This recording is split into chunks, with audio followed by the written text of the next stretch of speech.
Poor Mr. Worry. Whatever happened, he worried about it. If it rained, he worried that his roof was going to leak. If it didn't rain, he worried that all the plants in his garden were going to die. If he set off shopping, he worried that the shops would be shut when he got there. And when the shops weren't shut when he got there, he worried that he was spending too much money shopping. When he got home with his shopping, he worried that he'd left something behind or that something had fallen out of his basket on the way home.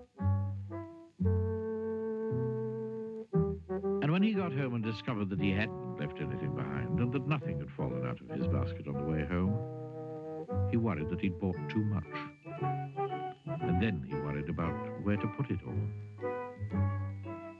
Life was just one long worry for poor Mr. Worry. One day, he went for a walk. He was worried that he might walk too far and not be able to get home. But, on the other hand, he was worried that if he didn't walk far enough, he wouldn't get enough exercise.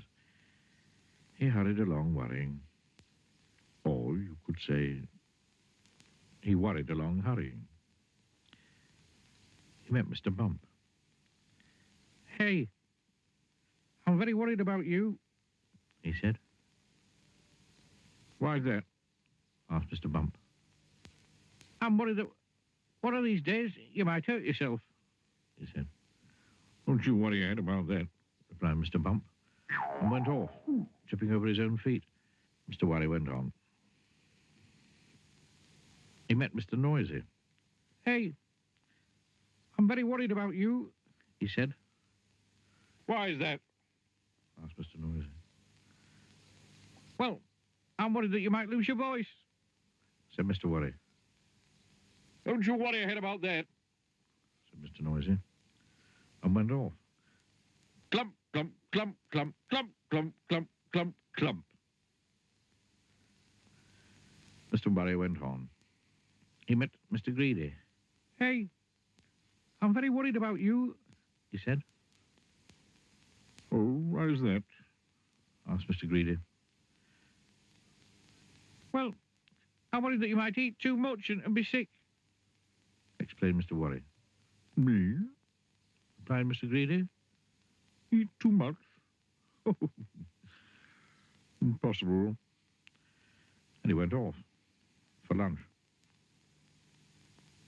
Mr. Worry went on. He met a wizard. "Hello," said the wizard. "Who are you?" "I'm Mr. Worry." "And you look it," commented the wizard. "I tell you what," he went on, for he was a helpful sort of wizard. "Why don't you go home and write down every single thing that you're worried about, and I'll make sure that none of these things will ever happen. And then you won't have anything to worry about, will you?" Mr. Worry smiled. It was the first time he'd smiled in a long time. In fact, it was the first time he'd smiled that year. He hurried home in great excitement.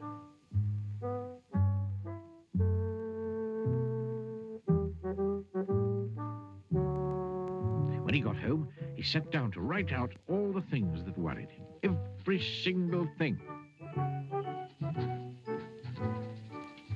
It was a long list.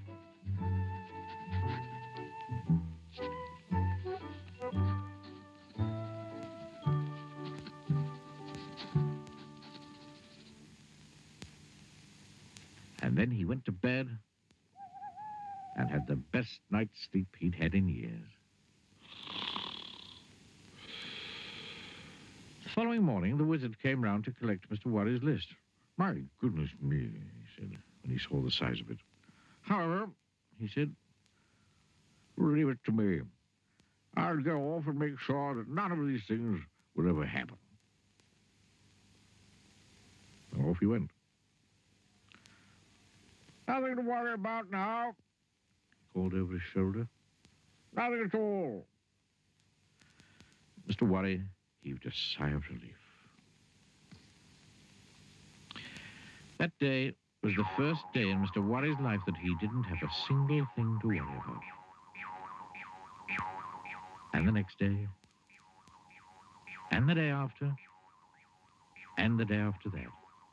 On Monday, Tuesday, Wednesday, Thursday, Friday, Saturday, and Sunday, Mr. Worry didn't have a care in the world. But on Monday morning, he was a worried man. Oh, dear. What do you think was worrying him? Can you guess? He went to see the wizard. Oh, dear, said the wizard when he saw him standing on his doorstep. What's worrying you now? I'll tell you, said Mr. Worry. I'm worried because I don't have anything to worry about. And he went home to worry.